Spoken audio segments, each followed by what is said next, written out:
Les amateurs des deux animateurs seront ravis de savoir qu'ils seront sur TF1 dans le documentaire consacré à Jean-Luc Reichmann. Rendez-vous le 2 juillet devant votre écran de télévision, une collaboration qui remonte aux années 1990. Les plus jeunes l'ignorent sans doute, mais Nagui et Jean-Luc Reichmann ont travaillé ensemble, sur France 2. Alors qu'il commence sa carrière et qu'il se fait repérer du côté de la radio, Jean-Luc Reichmann reçoit une proposition en effet, Nagui lui propose d'être la célèbre voix off de l'émission N'oubliez pas votre brosse à dents. Le programme est diffusé de 1994 et 1996.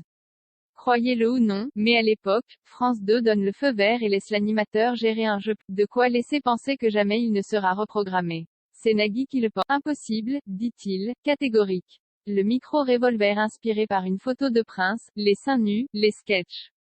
Rien. Dans les années 1990, planait encore l'esprit de Stéphane Collaro qui proposait des stripteases sur TF1.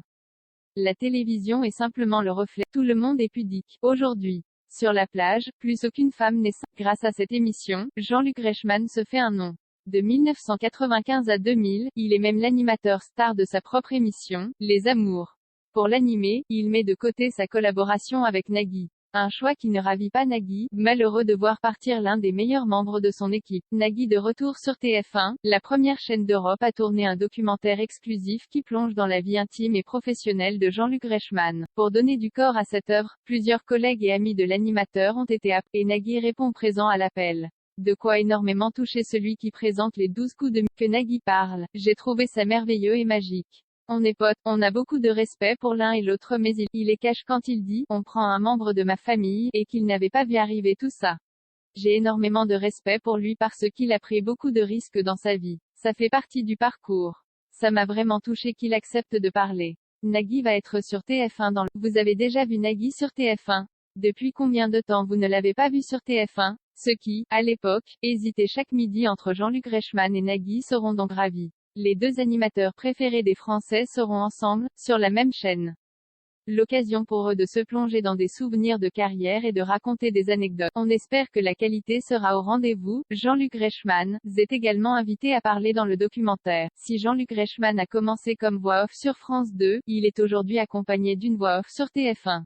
En effet, le duo qu'il forme avec Z dans les 12 coups de midi est sans doute indissociable du succès de l'émission. Les interventions de Z sont toujours drôles et pertinentes. Ne pas voir son visage ajoute une petite dose de mystère et rend le duo encore plus cocasse. Le visage de Z s'apprête à être dévoilé. Pas dans l'émission, mais dans le fameux documentaire. C'est Jean-Luc Reichmann qui l'annonce dans les colonnes de Télé Loisirs. On la voit à visage découvert pour la première fois dans le documentaire car c'est Isabelle qui parle de son pote Jean-Luc. On est amis depuis 1987, date où je suis montée à Paris.